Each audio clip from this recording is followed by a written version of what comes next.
दशकं 31 बलिदर्प उच्छेदः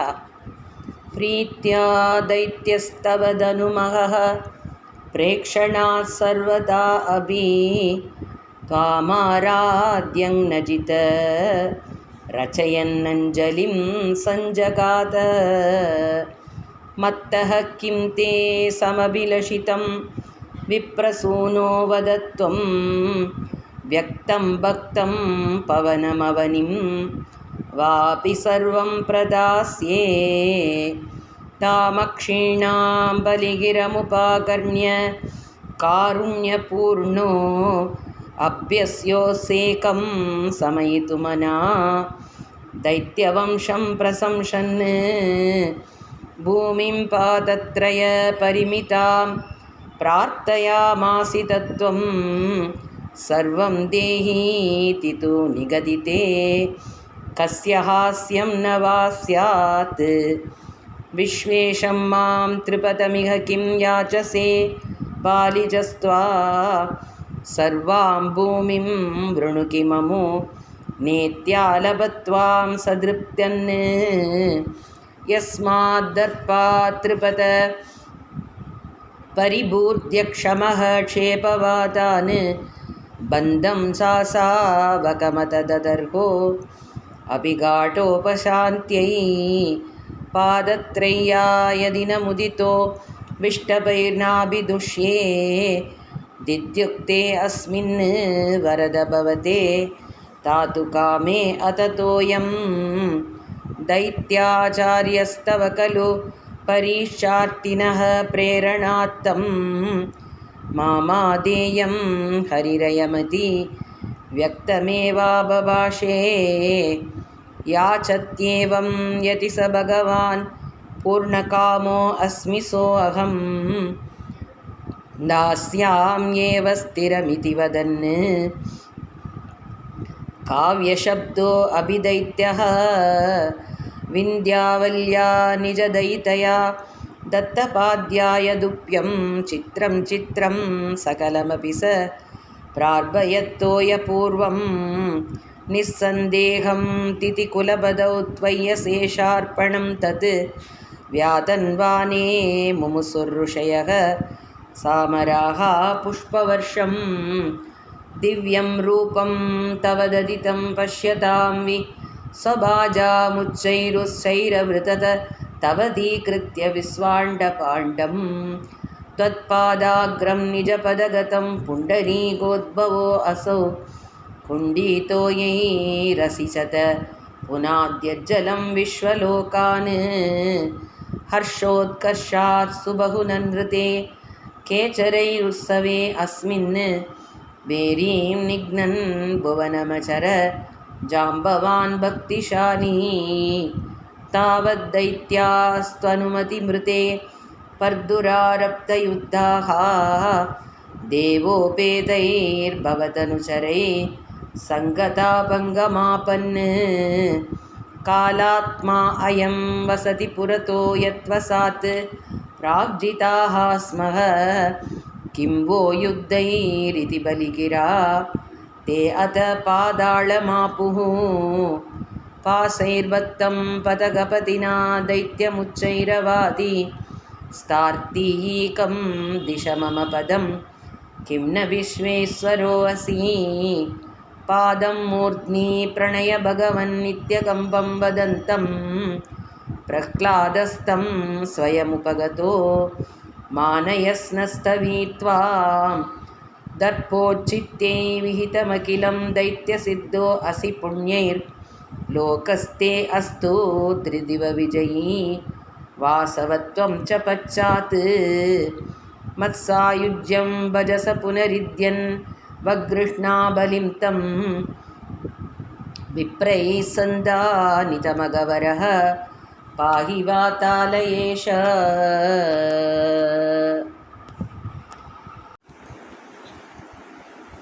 दशकं 32 मत्स्य अवतारः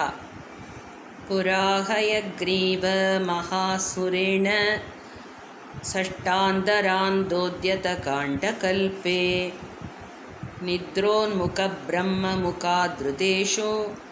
वेदेष्वदित्सह किल मस्य रूपं सत्यव्रतस्य द्रमिलादिभर्तुर्नदीजले दर्पयदस्तदानीं कराञ्जलौ सञ्ज्वलिताकृतिस्त्व मद्दृश्यताः कच्चन बालमीनः क्षिप्तं जले त्वां चकितं विलोक्य निन्ये अम्बुपात्रेण मुनिस्वगेहं स्वल्पैरहोभिः कलसीं च कूपं वापीं सरश्चानसिषे विभो त्वं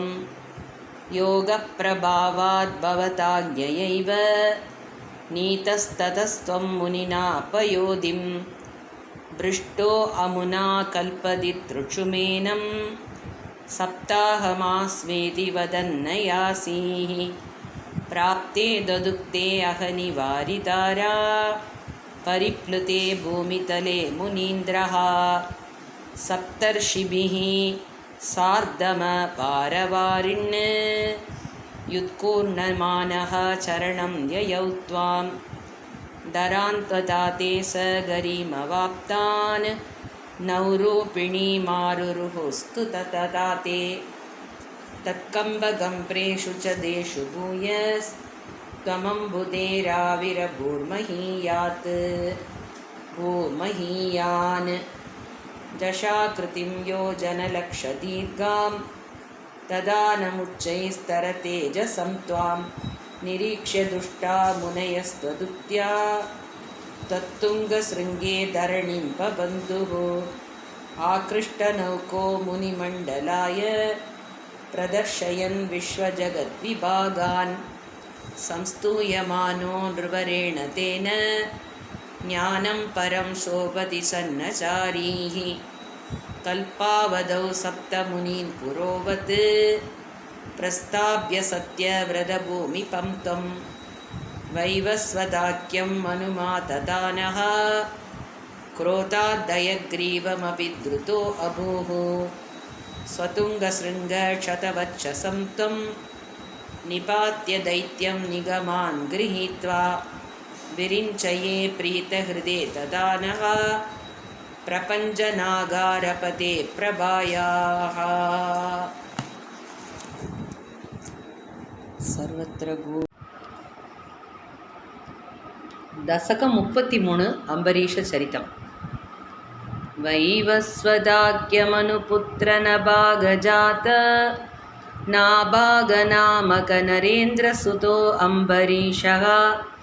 सप्तार्णवावृतमहीदयितो अभिरेमे तत्सङ्गिषु द्वैजमग्नमनाः सदैव तत्प्रीतये सकलमेव विदन्वतो अस्य भक्त्यैव देव न चिरादमृता प्रसादं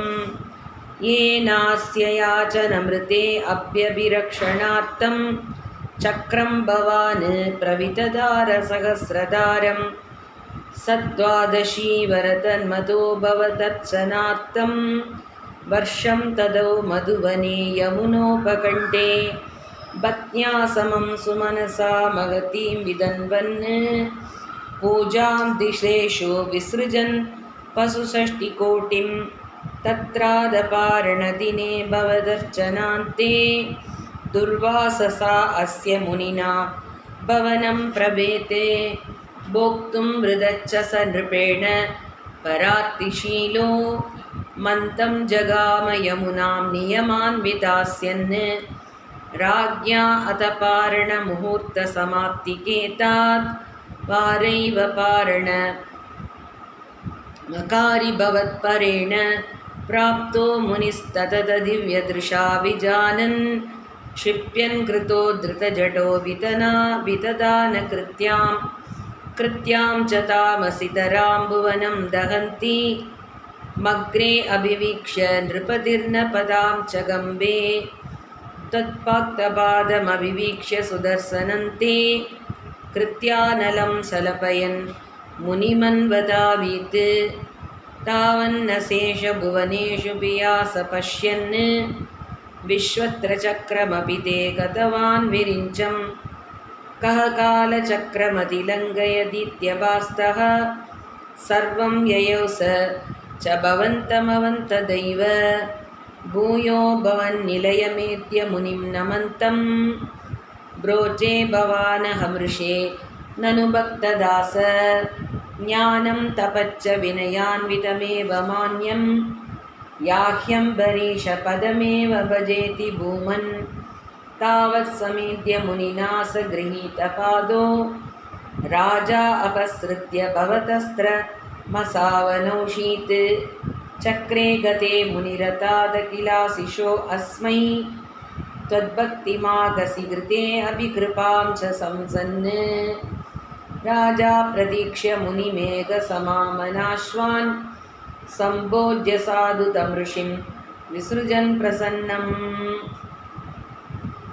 भुक्त्वा स्वयं द्वैततो अभिदृढं रतो अभूत्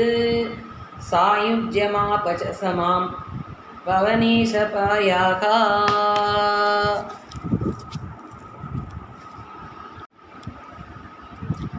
दशकं 34 श्रीमद् रामायणं हनुमत् समागम पर्यन्तं कीर्वाणैरद्यमानो दशमुखनिधनं कोसले अस्पृश्य सिंहे पुत्र्यामिष्टिमिष्ट्वा तदूषितरसरत क्षमापृते पायसाद्यं तद्भुक्त्या तत्पुरन्त्रीष्वपीति सृजो समं जातगर्भासु जातो रामस्तं लक्ष्मणेन स्वयमत भरतेनाभिचक्रुघ्ननाम्ना कोदण्डी कौकिकस्य क्रतुवरमवितुं लक्ष्मणेनानुयातो यातो अभूस्तातवाचा मुनिगतितमनुत् वन्द्व शान्तात्वगेतः नॄणां त्राणाय पाणैर्मुनिवचन बलात्तागां पाठयित्वा लब्ध्वा स्मातस्त्रजालं मुनिवनमगमनो देवसिद्धाश्रमाख्यं मारीचं द्रावयित्वा मकशिरसि चरैरन्यरक्षांसि निघ्नन् कल्यां कुर्वन्नहल्यां पतिपतरजसा प्राप्य वैदेहगेहं पिन्दानच्चान्द्रचूडं धनुरवनिसुता इन्दिरामेव लब्ध्वा राज्यं प्रादिष्टदास्त्वं त्रिभिरपि च समं भ्रातृवीरैः सदारैः आरुन्दानेरुषा अन्ये किल भृगुकुलतिलके सङ्ग्रमय्य स्वतेजो याते यातो अस्य योध्यां सुखमिह निवसन् कान्तया कान्तमूर्ते शत्रुघ्नेनैकता अधो गतवति परते मातुलस्यादिवासं दादारक्तो अभिषेकस्तव किल वदतः केकयादी च पुत्र्या तातोक्त्या यातु कामो वनमनुजवतु संयुतच्चापदारः पौरानारुध्यमार्गे गुहनिलयगतस्त्वं जटाशीरधारी नावासन्दीर्य गङ्गामतिपदविपुनस्तं भरद्वाजमारान् नत्वा तत्त्वाख्यहेतोर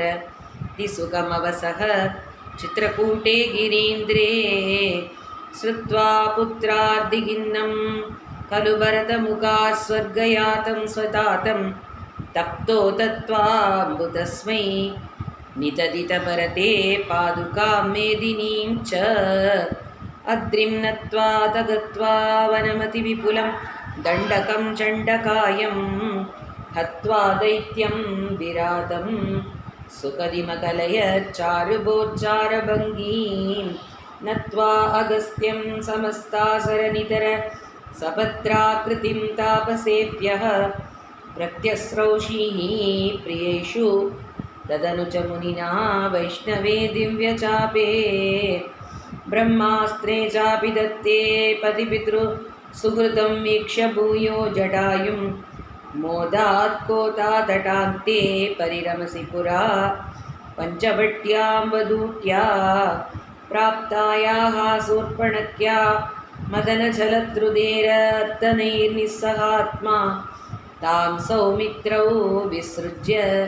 प्रबलतमरुषा तेन निर्लूननासां दृष्ट्वैनामृष्टचित्तं करमपि पतितं दूषणं सत्रिमूर्धं व्याहि श्रीरास्रानभ्य युतसमधी कांस्तत्क्षणा तत्तक्षतोष्मा सोदर्या प्रोक्तवार्ता विवसदसमुखा विष्टमारीचमाया सारंगं सारसाक्ष्या स्पृहितमनुगतः प्रावदीर्बाणघातं दन्माया ग्रन्थनिर्यापितभवतजुजां रावणस्तामहार्षीत् तेनात्तोऽभित्वमन्तः किमपि मुदमतास्तत्त्वदोपायपालात् त्वत्तदोपायलाभात् भूयस्तन्वीं विचिन्वन्नहृतदशमुखस्त्वत् वधूं मध्वतेनेत् युक्त्वा याते जटायौ दिवमतसुहृतः प्रादनोः प्रेतकार्यं गृह्णानं तं कपन्तं जगनितसबरीं प्रेक्ष्य पम्पातटे त्वं सम्प्राप्तो वातसूनुं वृषमुदितमनाः पाहि वातालयेश.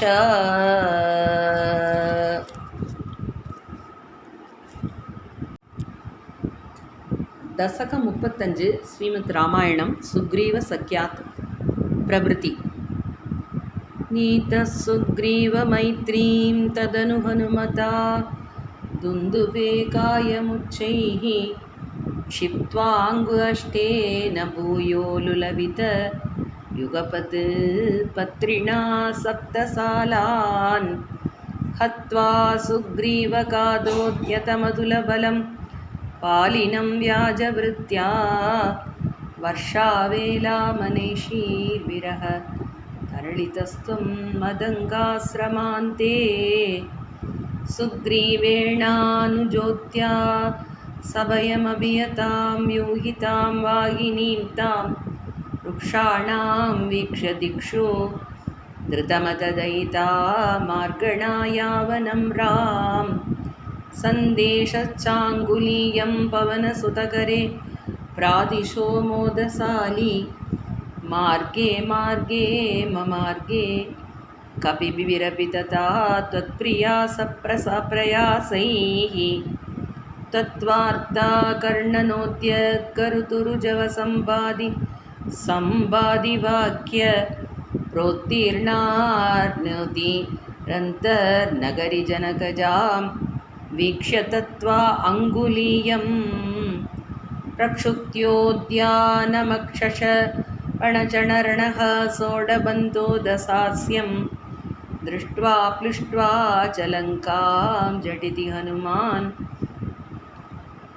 झटिति स हनुमान् मौलिरत्नं तदौते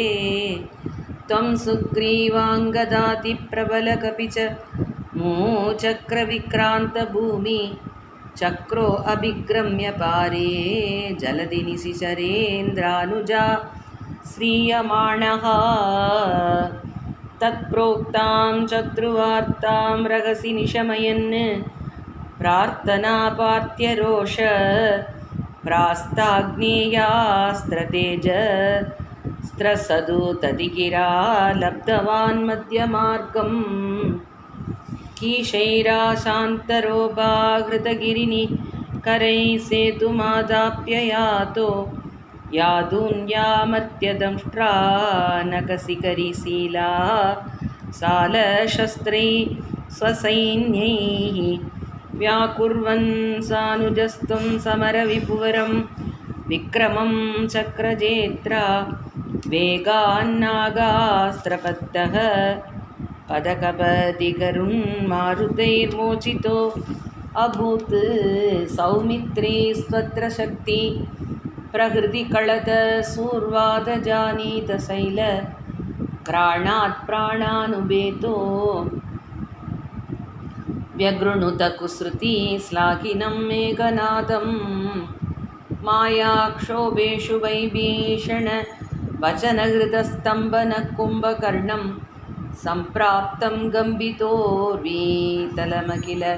समूपक्षिणं यक्षिणोस्त्वं हृण्णञ्जम्बारि सम्प्रेषितरकवचौ रावणेनाभियुध्यन् ब्रह्मास्त्रेणास्य भिन्नन् कळदतिमबलामग्निशुद्धां प्रहृह्णन् देवश्रेणीवरोज्जीवितसमरं मृतैरक्षते रुक्षसङ्गैर्लङ्काभद्रा च साकं निजनरमकासप्रियपुष्पकेण प्रीतो दिव्याभिषेकैरयुतसमधिगान् वत्सरान् पर्यरंसीत् मैथिल्यां पापवाचा शिव शिव किल तां गर्भिणीमभ्यहासी शत्रुघ्नेतार्तयित्वा लवणनिशिचरं प्रार्थयः सूत्रपासं तावद्वाल्मीकिगेहे कृतवसतिरुपासूतसीतासुदौ ते वाल्मीकेस्त्वत्स्वस्तुतोत्कापितमधुरकृते राज्ञया यज्ञवाटे सीतां त्वय्याप्तु कामे क्षितिमविसदसौ त्वं च कालार्तितो अभूः हेतोः सौमित्रिवादी स्वयमतसरयुमग्निनिःशेषवृत्तैः साकं नाकं प्रयातो निजपदमगमो देववैकुण्ठमाद्यं सोऽयं मर्त्यावतारस्तव खलु नियतं मर्त्यशिक्षार्थमेवं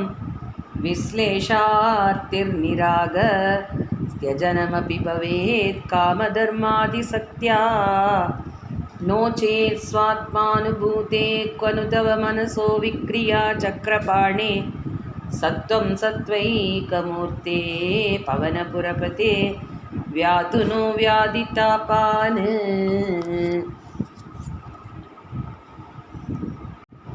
दशकं 36 परशुरामचरितम् अत्रेः पुत्रदयापुरा त्वमनसूयायां हि दत्तापितो जातः शिष्यनिबन्धतन्त्रितमना स्वस्तच्चरन् कान्तया दृष्टो भक्ततमेन हे हयमहीपालेन तस्मै वरा नष्टैश्वर्यमुखान् प्रदाय तदित स्वेदैव शान्ते वदम् सत्यं कर्तुमतार्जुनस्य च वरं तच्छक्तिमात्रानतं ब्रह्मद्वेषी तथाखिलं नृपकुलं हन्तुं च भूमेर्परं सञ्जातो जमदग्नितो भृगुकुले त्वं रेणुकायां हरे रामो नाम तथात्मजेष्वरजः पित्रोरथाः सम्मतं लब्धां नायगणश्चतुर्दशवयाः गन्धर्वराजे मना कासक्तां किल मातरं प्रतिपितुः क्रोधाकुलस्याज्ञया ताताज्ञातिकसोदरैः सममिमां चित्वा अतसान्तात् पितुस्तेषां जीवनयोगमापितवरं माता च ते अतात्वरान् पित्रा मातृमुदेस्तवा हृत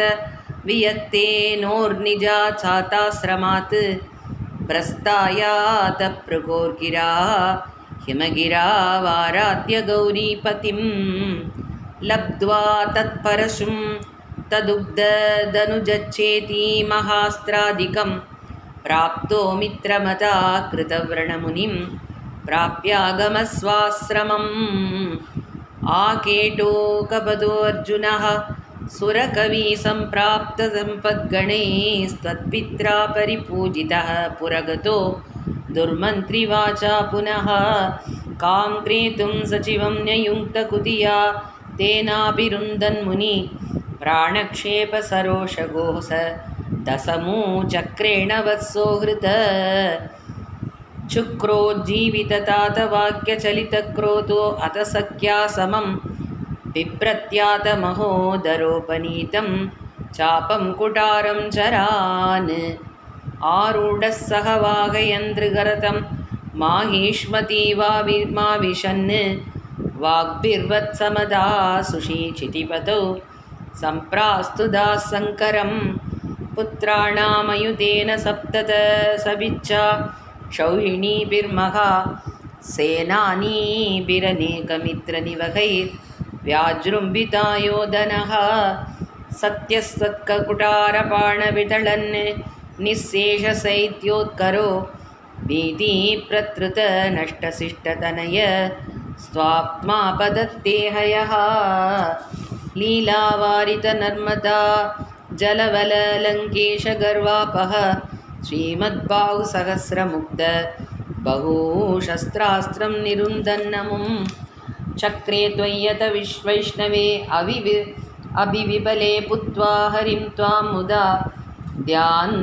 ध्यायन्तमचित सर्वदोषमवतीः सोऽकात्परं ते पदं भूयो अमर्षितहेहयात्मजगणैस्ताने स्ताते हते रेणुकाम् आज्ञानां हृदयं निरीक्ष्य बहु सोघोरां प्रतिज्ञां वहन् ध्यानानीतद्रतायुध स्वमकृता विप्त्रबृहश्क्षत्रियान् दिक्चक्रेषु गुटारयन् विशिकयन् निक्षत्रियां मेदिनीं तातोज्जीवन कृन्नृपालककुलं त्रिसप्तकृतो जयन् सन्तत्यातसमन्तपञ्चकमहा रक्तह्रदौके पितॄन् यज्ञेक्ष्मामपि कास्यपादिषु दिसन् साल्वेन युध्यन् पुनः कृष्णो अमुं निहनिष्यतीति समितो युद्धात् कुमारैर्भवान् न्यस्यास्त्राणि महेन्द्रभूप्रति तपस्तन्वन् पुनर्मज्जितां सोकर्णावतिसागरेण धरणीं दृष्ट्वा अर्तितस्तापसैः ध्यातेश्वासधृतानलास्त्रसहितं सिन्धुं सृवक्षेपणा दुत्सार्योद्धृतकेरलो भृगुपते वाते ससंरक्षमाम्.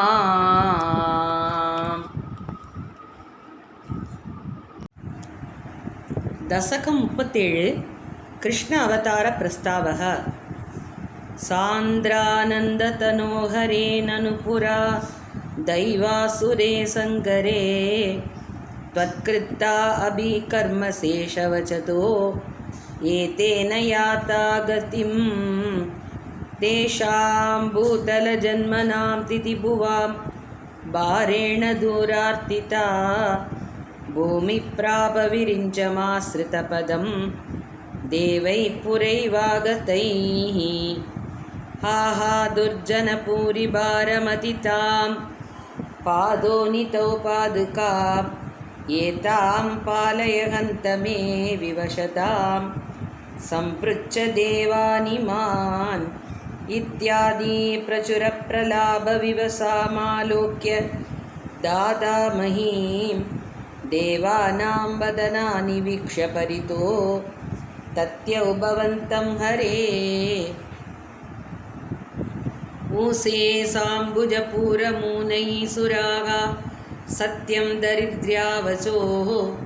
नन्वस्या भवतां च रक्षणविधौ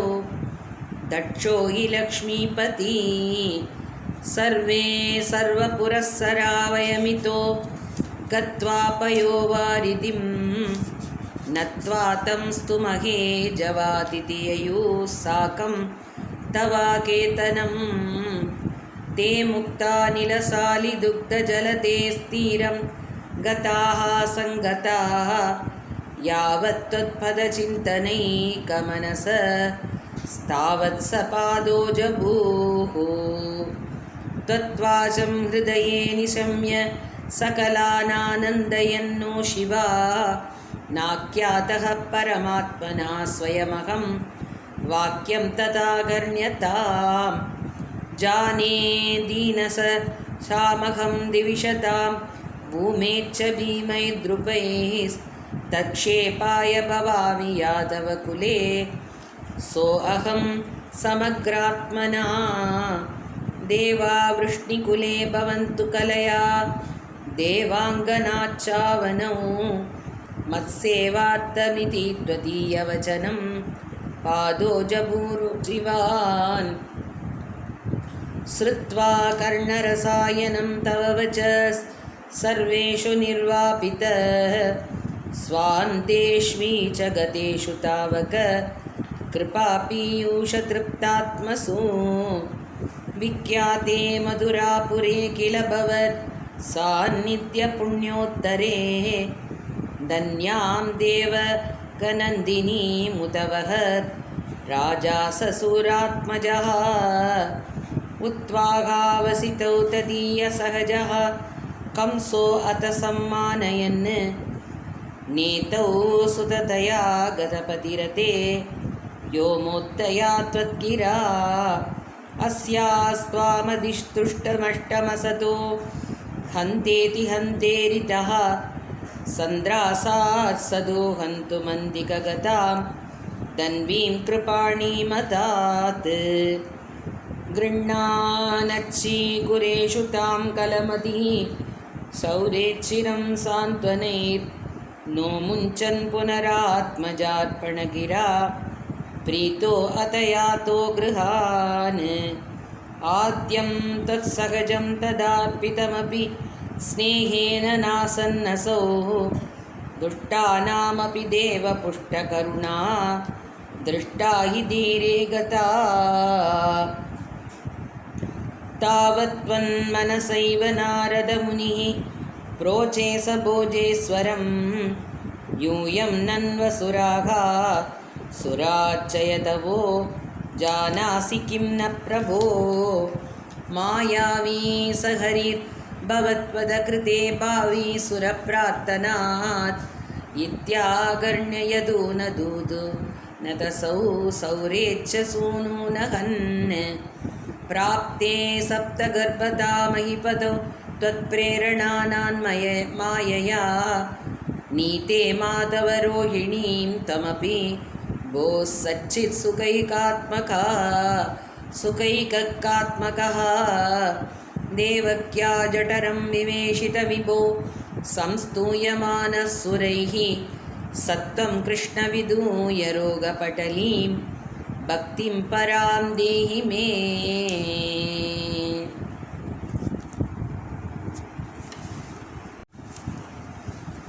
दशकं 38 कृष्ण अवतारः आनन्दरूप भगवन्नैते अवतारे प्राप्ते प्रदीप्तभवदङ्गनिरीयमाणैः कान्तिव्रजैरिव कनागनमण्डलैत्या मा वृण्वती विरुरुचे किल वर्षवेला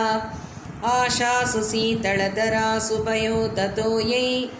रासासिताप्तिविवसेषु च सज्जनेषु नैषाकरोदयवितौ निशिमध्यमायां क्लेशापहस्त्रिजगतां त्वमिहाविरासीः बाल्यस्पृशा अभिवपुषा ददुषा विभूति रुद्यत्किरीटकटकाङ्गदहारभासा शङ्कारिवारि जगता परिभासितेन मेघासितेन परिलेसितसूतिगेः वक्षःस्थली सुखनिलीनविलासि लक्ष्मीं अन्ताक्षलक्षितकटाक्षविमोक्षभेदैः धन्वन्तिरस्य कलकं सकृतामलक्ष्मी मुन्मार्जयन्निव विरेजितवासुदेव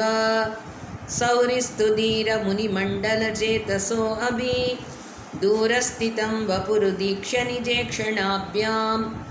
आनन्दबाष्पपुलकोत्मगत् गतार्द्रस्दुष्टावदृष्टिमकरन्दरसंभवन्तं देवप्रसीद परपूरुषतापवल्ली निर्लूनदात्र समनेत्रकलाविलासिन् केतानपाकुरु कृपाकुरुभिकटाक्षैर् इत्यादितेन मुदितेन चिरं नुतो अभूः मात्रा च नेत्रसविलासधृतगात्रवल्या स्तोत्रैरभिष्टुतगुणः करुणालयस्त्वं प्राचीनजन्मयुगलं प्रतिबोध्यताप्यां मातुर्गिराददितमानुषबालवेषं त्वत्प्रेरितस्तदनु नन्ददनुजया ते व्यत्यासरसामाचयितुं सैसूरसूनुः त्वां हस्तयोरतितचित्तविदार्तमार्यैर् अम्भोरुगस्तकलहंसकिशोररम्यं जाता तथा पशुपसत्त्वनियोगनिद्रा निद्रा विमुद्रितमदाकृतपौरलोकं त्वत्प्रेरणात् किमिव चित्रमचेतनैर्यत् द्वारैः स्वयं व्यकटि सङ्कटितैः सुकाटं शेषेण पूरिपणवारितवारिणा अत स्वैरं प्रदर्शितपदो मणिदीपितेन तां धारयन् सकलो धन्यतमप्रतस्ते सोऽयं तमीश मम नाशय रोगवेगान्.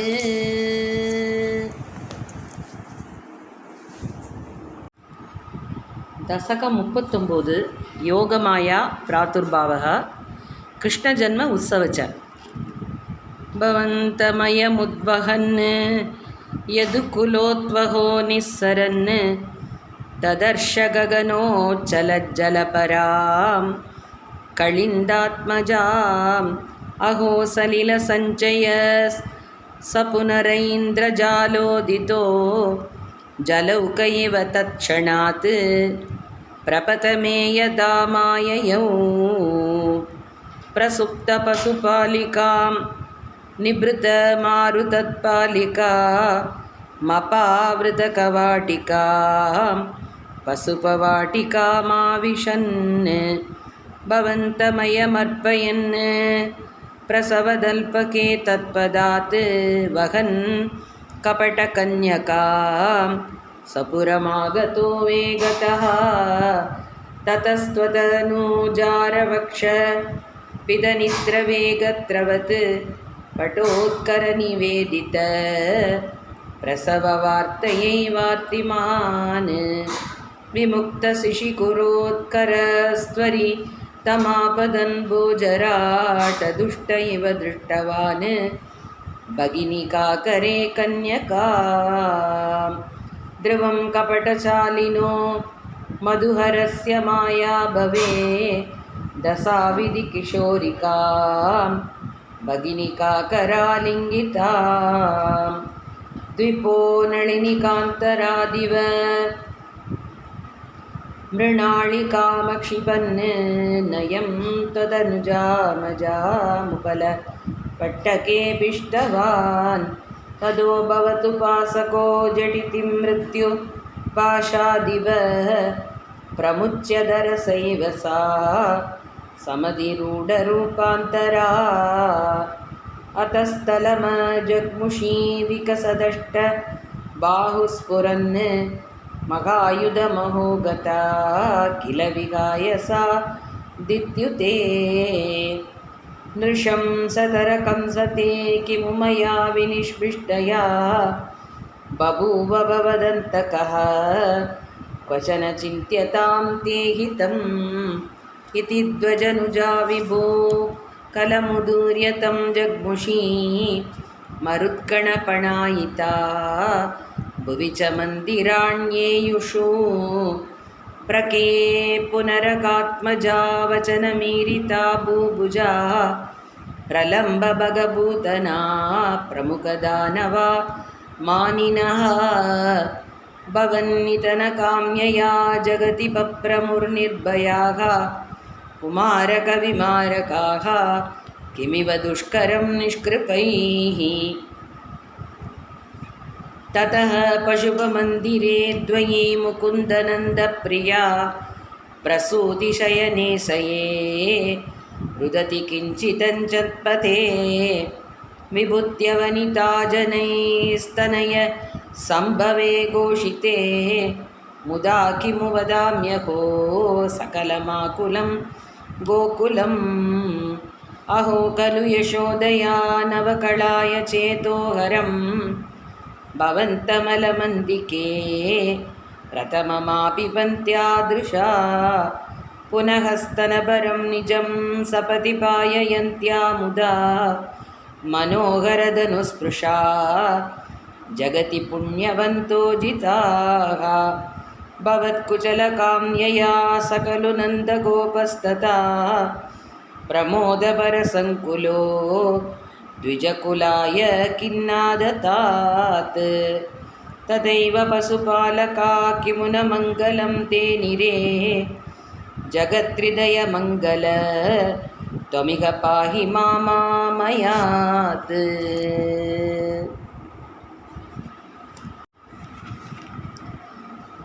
दशकं 40 भूदनामोक्षः।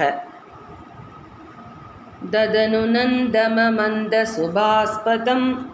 नृपुरीं करदानकृते गतं समवलोक्य जगात भवत्पिता विदितकं सहायजनोद्यमः। ऐसके तव बालकजन्म मां सुखयते अद्य निजात्मजजन्मवत् इति भवत्पितृताम्रजनायके समधिरोप्य च संसतमादरात्। इह च सन्ध्यनिमित्त च तानि ते कटकसीम्नि ततो लघुगम्यताम् इति च तत्त्वचसा व्रजनायको